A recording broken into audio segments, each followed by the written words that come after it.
And I think that we all have these dreams and these goalposts, so to say. And I really thought at that age that you have one goalpost, you get to that goalpost, and then it's over. Life's done. Life's done. Like signed, sealed, delivered. Like it's over, in a really good way. That I'm just going to be plain sailing after this.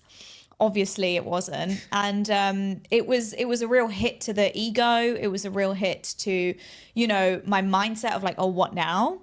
Where do I go now? And I just wasn't prepared for what was after. And so I think that's when I realized, and it really hit me, that my dreams are ever evolving and ever changing. And sometimes when you think something is your dream, it's not. It's just a stepping stone towards the bigger picture. Yeah, there's always a bigger piece at play. I think we've forgotten one key detail though. So you got the job at MTV, and then what happened? Yeah. That shattered your ego. Yeah. Well, I was there for a year and I had a contract for the year, and then the contract ended and I was unemployed for a few years after that, trying to hustle back in to be a presenter. So they just didn't renew it. Yeah, they didn't renew it. The channel that they basically created was something called like District MTV.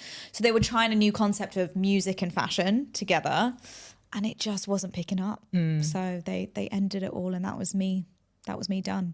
Well, what's really interesting? What a beautiful lesson to learn at such a young age, that your dreams are ever evolving and that goals are not, I like talking about it in the frame of goals are not end posts, they're goal posts. No, what do I can't remember even how I talk about it now, but it's kind of like they're just markers along your journey. Say you're running a marathon, right? It's not the finish line. It's just like, oh, you've reached this part of the process.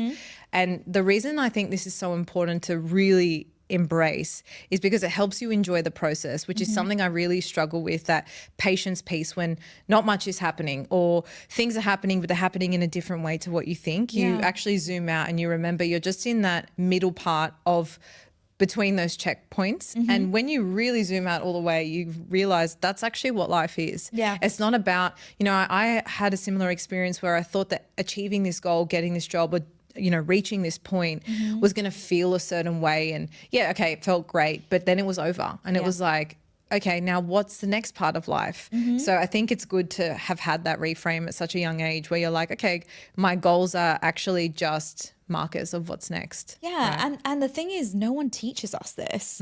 Life does. Life does, and these experiences teach you. And obviously we're in a wonderful position now where we can look back and in hindsight be like, oh, thank God, it really taught me a lot. For some people, I know it can go the other way. I just think that, as we take on these experiences, I think we need to know that we are never, ever the finished product. And I think that's what I was always chasing as a young individual who wanted to be a TV presenter.